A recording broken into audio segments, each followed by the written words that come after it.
Imagine a land where empires rose, cities sparkled with art, and armies marched through centuries of triumph and tragedy. A land shaped by swords and dreams, by division and unity. That land is Italand. Its history of war is not just about battles, but about becoming something greater through every struggle it faced. Sometimes, to understand who we are, we have to look back at where we've been. And Italy, this beautiful, boot-shaped land, has a story full of both struggles and shining moments. A long, long time ago, there was a place called Rome. And in Rome, people built something big. They marched far, fought battles, and built roads that led across continents. But even as their armies expanded, what they truly spread was something deeper: laws, ideas, and a kind of order that helped the world learn. But like many big stories, this one had turns. When Rome fell, Italy didn't stay one. It became many little pieces. And those pieces were often caught in the winds of history, invaded, ruled by others, or fighting among themselves. The people still sang their songs, painted their skies, and planted seeds, but peace was often a visitor, not a neighbor. In the time of castles and cathedrals, Italy's cities became proud and powerful. Venice had ships. Florence had thinkers. Milan had ambition. But pride sometimes brings conflict. These cities argued and fought, and yet, out of their struggles, came beauty art that still whispers to us in galleries and churches. Then came a dream to make Italy one voice, not many. Bravehearts stood up and said, "Let's come together." They weren't perfect, but they believed in unity. And through dusty roads and smoky battles, Italy found its flag. But the 20th century brought sorrow. A loud, angry voice promised glory and led many down a dark road. War came again. And Italy had to wrestle with hard truths, with pain, with loss. Yet, from that shadow, people stood up not with swords, but with open hands and new hope. Now, Italy wears no armor. It builds, it helps, it listens. Its soldiers go where children cry not to take, but to protect. From a history of many wars, it learned the value of peace. And maybe that's the most important part of Italy's story. Not just the battles it fought, but how it chose to grow after them. The story of Italy's wars begins with the rise of Rome, a small city that grew into one of the most powerful empires in human history. At first, Rome fought local tribes and neighboring cities, slowly expanding its influence across the Italian peninsula. As it grew stronger, it clashed with larger enemies like the Etruscans, Samnites, and eventually the mighty Carthaginians in a series of brutal conflicts known as the Punic Wars. These wars, especially the second one with the famous general Hannibal, crossing the Alps, tested Rome's strength but ultimately helped it dominate the Western Mediterranean. Rome's armies were not just strong, they were organized, disciplined, and deeply loyal to their cause. They carried not only weapons, but also ideas. Wherever Rome went, it built roads, established towns, spread the Latin language, and introduced Roman law and customs.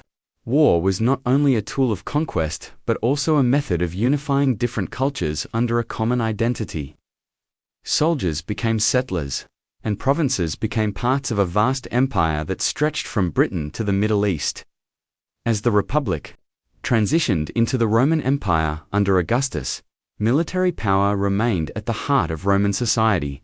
Emperors rose and fell through campaigns and victories, using the army not only to fight foreign threats, but also to secure their political positions. Throughout these centuries, war was constantly along the frontiers, within rival cities, and even in civil conflicts between Roman leaders. Yet, through war, Rome managed to lay the foundation of what many later called Western civilization. The roads they built, the laws they created, and the cities they established still influence the modern world. The Roman legions left more than battlefields behind. They left the bones of an empire that shaped the identity of Italy and much of Europe. After the fall of the Roman Empire in 476 AD, Italy entered a long and turbulent period, marked by fragmentation and foreign invasions.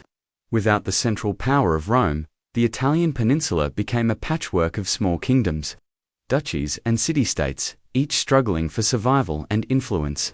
The first major group to take control were the Ostrogoths, who ruled much of Italy under Theodoric the Great.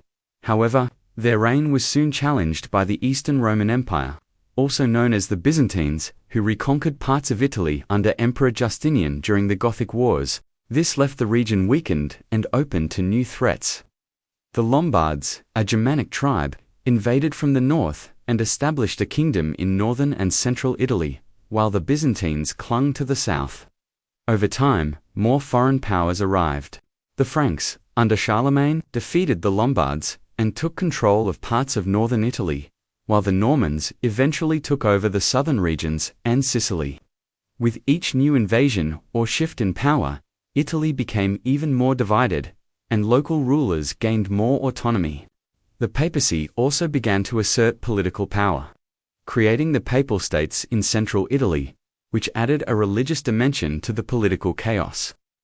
During this time, the people of Italy experienced frequent warfare, changing rulers, and shifting allegiances. Instead of one unified country, Italy became a land of many competing interests, each with its own ambitions and allies.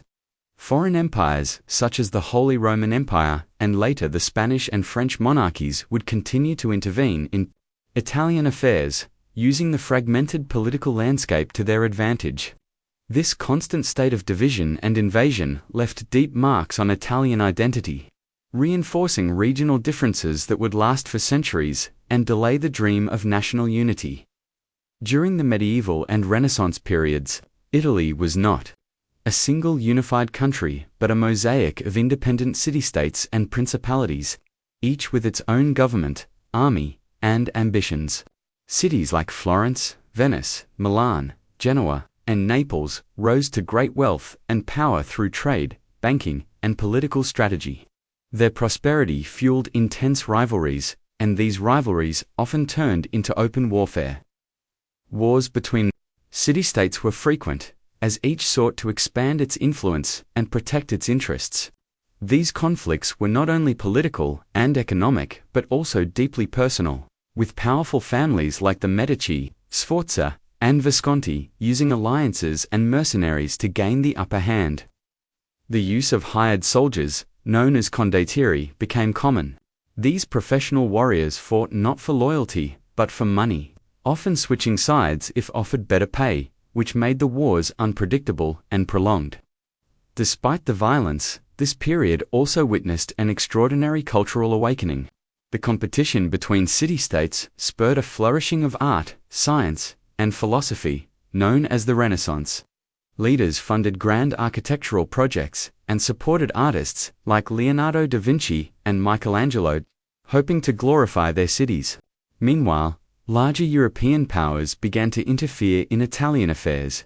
The Italian Wars, starting in 1494, were a series of brutal conflicts involving France, Spain, and the Holy Roman Empire, each fighting for control over Italian territory.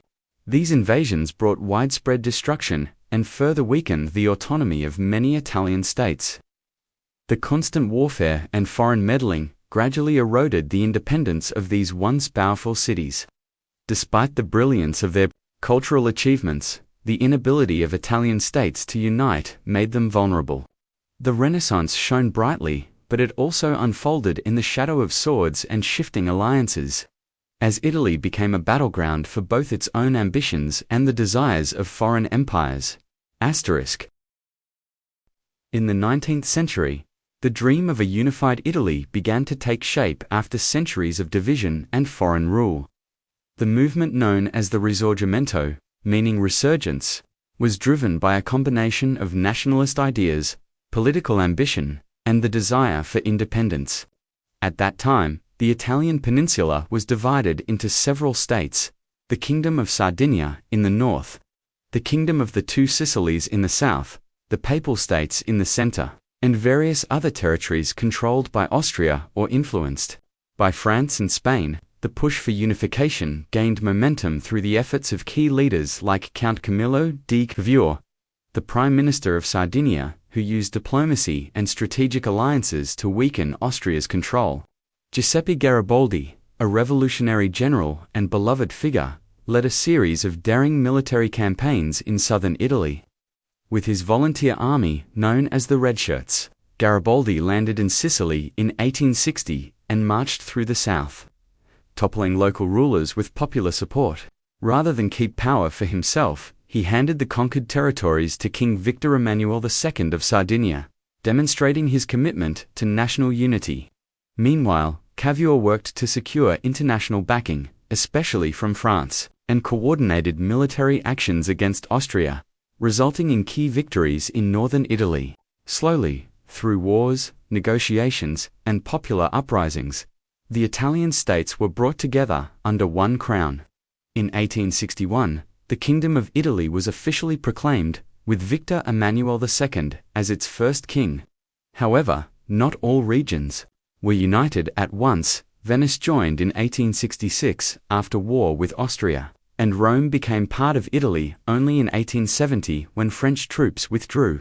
The unification was not just a political change, but a deep transformation of identity, turning many separate voices into one Italian nation. In the early 20th century, Italy entered a new and challenging phase of its history through its involvement in the two world wars. In World War I, Italy initially remained neutral, but later joined the Allies in 1915. After being promised territorial gains, particularly from Austria-Hungary, Italian soldiers fought grueling battles along the mountainous front lines, especially in the Alps and on the Isonzo River. The war took a heavy toll, with massive casualties and widespread suffering, especially after the disastrous defeat at Caporetto in 1917. However, Italy achieved victory in 1918 and gained new territories like South Tyrol and Trentino. Though the post-war period brought economic instability, disillusionment, and political unrest, amid this chaos, a former soldier named Benito Mussolini rose to power, founding the Fascist Party. By 1922, he had become Italy's dictator, establishing a totalitarian regime that promised glory and strength but ruled through fear and propaganda. Mussolini sought to revive the grandeur of the Roman Empire by pursuing aggressive expansion. He invaded Ethiopia in 1935 and later aligned Italy with Nazi Germany, forming the Axis powers. When World War II broke out, Italy joined the conflict in 1940, attacking Greece and North Africa, but its military campaigns largely failed.